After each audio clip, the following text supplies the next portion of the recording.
Hello बच्चों, let's see this question.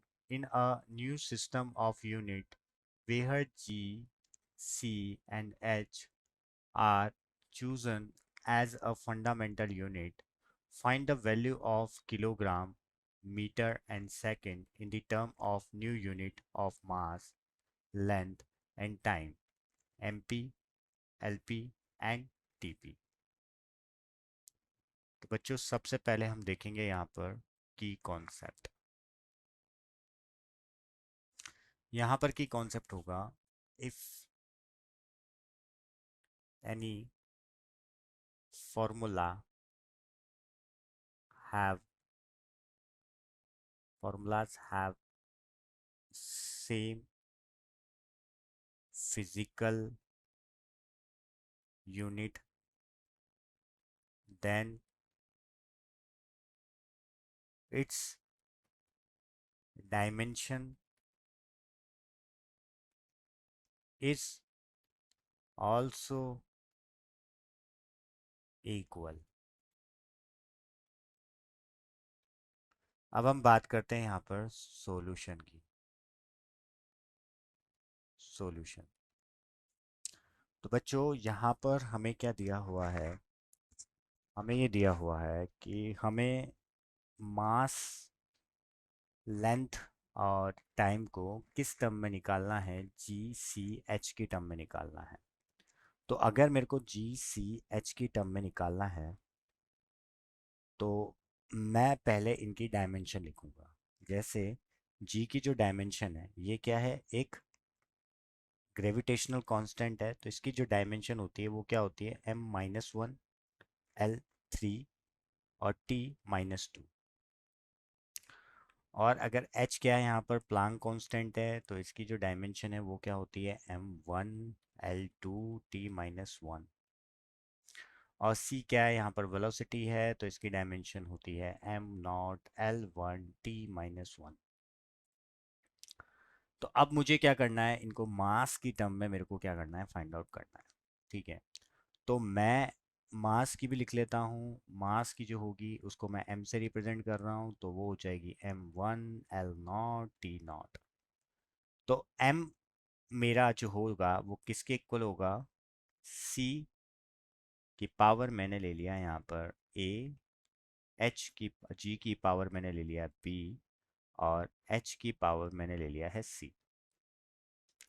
अब मैं क्या करूँगा, इन सब की डायमेंशन को रखूँगा, फिर उनको क्या करूँगा, मैं कंपेयर करूँगा। तो यहाँ पर m1 हो जाएगी और सबकी डायमेंशन को मैं पुट करता हुआ जाऊँगा। जैसे L1 t-1 की पावर a, m-1 L3 और t-2 की पावर b और m1 L2 और t-1 की पावर c। तो ये मैंने m1 की टर्म में लिखा, इसी तरीके से मैं लेंथ की टर्म में लिख दूंगा और फिर मैं अलग अलग के लिए अलग अलग टर्म्स में निकालता रहूँगा। तो यहाँ से मेरा m1 क्या निकल गया, b प्लस सी माइनस का b प्लस सी। l मेरा यहाँ पर से क्या निकल गया, a plus 3b plus 2c। और t मेरा यहाँ से निकल गया -a -2b-c। अब यहाँ पर मेरे कंपेयर करने के लिए यहाँ पर देखा जाए तो l यहाँ पर 0 है और t भी यहाँ पर 0 है। तो मैं यहाँ से क्या लिख सकता हूँ, -b+c=1, a+3b+2c=0, -a-2b-c=0। तो यहाँ से जब मैं इनको सॉल्व करूँगा, आफ्टर सॉल्विंग, तो मेरे पास a की वैल्यू आ रही है यहाँ पर 1/2, b की वैल्यू आएगी मेरे पास -1/2 और c की वैल्यू आएगी मेरे पास 1/2। तो मेरा जो फॉर्मूला बनेगा, पुट इन द इक्वेशन, अगर मैं इक्वेशन में यहाँ पर पुट कर देता हूँ, ये मैं इक्वेशन फर्स्ट मान लेता हूँ। तो यहाँ से जो मेरा फॉर्मूला बनेगा वो क्या बनेगा, m=c जो है वो हो गया 1/2, g जो है वो हो गया -1/2, h जो हो गया वो 1/2 हो गया। मतलब मेरा जो फॉर्मूला बनेगा वो बनेगा CH/g पर रूट। तो ये तो मैंने निकाल दिया मास की टर्म में। इसी तरीके से मैं निकालूंगा इनको लेंथ की टर्म में।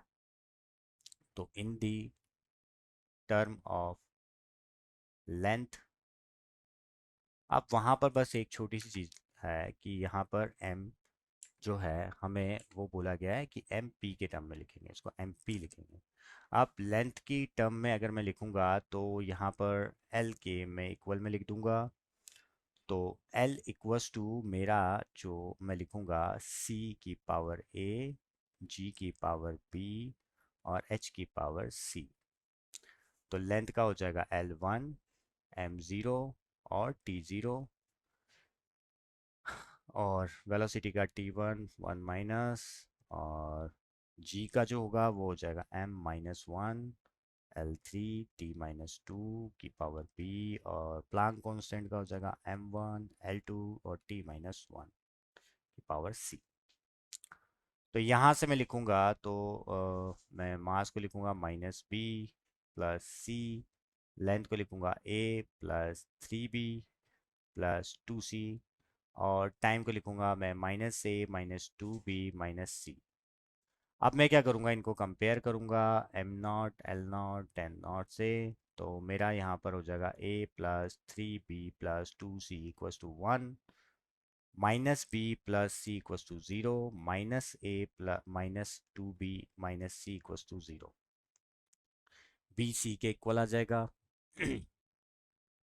अब बी सी के इक्वल आ गया तो मैं यहाँ पर बी और सी की वैल्यूज़ को पुट कर दूंगा, उससे मैं ए और बी की वैल्यू को निकाल लूँगा। तो जैसे मैं इस इक्वेशन में अगर पुट कर दूँ तो ए प्लस, मैं यहाँ से बी को निकालता हूँ तो मैंने, तो ये क्या हो जाएगा 5c इक्वल्स टू 1। और यहाँ पर भी मैं सी की टर्म में लिखूँगा तो ये सी को पुट करूँगा तो ये माइनस का साइन था, ठीक है, तो -3c इक्वल्स टू 0। ठीक है, यहाँ से इसको ऐड कर दूंगा तो मेरा क्या आ जाएगा 2c इक्वल्स टू 1, मतलब c इक्वल्स टू क्या आ जाएगा 1/2 हो जाएगा।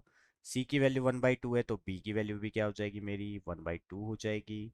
अब a की वैल्यू निकालनी है तो a बराबर किसके है 3c के माइनस के। तो a बराबर कितना हो जाएगा -3/2 हो जाएगा। तो a की वैल्यू भी यहाँ पर मेरी फाइंड आउट हो चुकी है। तो a की वैल्यू भी मेरी फाइंड आउट हो चुकी है। तो मेरी a की वैल्यू, b की वैल्यू और c की वैल्यू को पुट करके अब मैं इक्वेशन में अगर वापस से पुट करूंगा तो l इक्वल्स टू सी की वैल्यू तो -3/2 हो गई, और b की वैल्यू जो हो गई वो 1/2 हो गई, और c की वैल्यू भी कितनी हो गई है, वो भी हो गई है 1/2। तो यहाँ से जो मेरा फॉर्मूला बनेगा वो क्या बनेगा, लेंथ का l इक्वल्स टू जी और h जो होंगे वो तो होंगे रूट में लिख सकता हूँ, और जो मेरा यहाँ पर सी होगा उसकी पावर में लिखूंगा नीचे 3/2। तो ये तो आ गई मेरी लेंथ। इसी तरीके से इन द टर्म ऑफ, मुझे क्या निकालना है, in the term of time भी निकालना है। तो टाइम की टर्म में निकालूंगा तो T1 हो जाएगा, ठीक है, और वो जो हम पहले से कर रहे थे L T-1 A।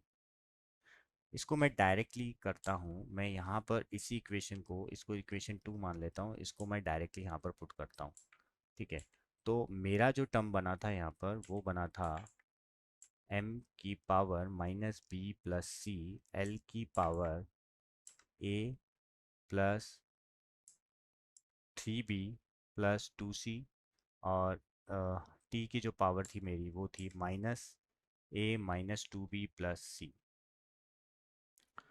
अब इसको कंपेयर कर लूँगा again, -a-2b plus c equals to 1, -b plus c equals to 0, a plus 3b plus 2c equals to 0। तो यहाँ से अगेन b और c क्या आ गए हैं, इक्वल आ गए हैं, ठीक है। अब b और c को यहाँ पर किसी को भी एक को पुट कर लूँगा तो 5c इक्वल्स टू 0, मतलब a बराबर आ गया -5c, ठीक है। तो यहाँ पर a की जगह मैं 5c रख दूंगा तो 5c -2c plus c equals to 1, ये हो गया 3c 4c, मतलब c बराबर आ गया 1/4, तो b बराबर भी आ गया 1/4, और a बराबर आ गया मेरा 5/4। अब यहाँ पर इन सब की वैल्यूज़ को पुट करूँगा तो मेरा टी पी इक्वल्स टू, यहाँ पर जैसे मैंने ए किसको दिया था, मैंने सी को दिया था, तो ए मेरा हो जाएगा -5/4, और मैंने जी को दिया था बी 1/4, और एच को दिया था मैंने 1/4। तो यहाँ से जो मेरा टाइम निकल जाएगा वो किस टर्म में निकलेगा, जी की पावर 1/4, एच की पावर 1/4, और सी की पावर 5/4। और यही मेरा फाइनल सॉल्यूशन होगा टीपी का, एलपी का ये होगा, और एमपी का ये होगा। यही मेरे फाइनल सॉल्यूशन होंगे। I hope you will understood it well. Best of luck.